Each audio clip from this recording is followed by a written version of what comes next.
Buenas, yo soy el Dr. Luis Carlos Remón, soy odontólogo y hoy vamos a hablar sobre el bruxismo. Es la acción de rechinar o apretar los dientes superiores e inferiores muy fuerte, lo que va a llevar a tener serios problemas. El bruxismo puede ser durante el día o en la noche. Es más frecuente relacionarlo con el sueño. Generalmente, cuando el paciente se levanta, va a sentir los músculos de la masticación adoloridos y va a sentir ruidos a nivel de la articulación. También puede presentar dolor de oído, dolor de cabeza, sensibilidad. Esto se debe al estrés y a la ansiedad.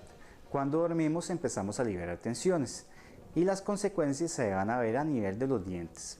La presión y el rechinamiento va a desgastar los dientes. A largo plazo va a ocasionar sensibilidad dental, fracturas y en casos más graves tratamientos de nervio. El tratamiento del bruxismo está enfocado en reducir el dolor y prevenir el desgaste de las piezas dentarias. En nuestra clínica tenemos diferentes tipos de tratamiento. Uno de ellos es la férula de bruxismo. Recuerde, estamos ubicados en Zapote, 150 metros noreste de las oficinas administrativas de la Cruz Roja. Nuestro teléfono sería 7246-7472. Atendemos a toda la familia. Muchas gracias.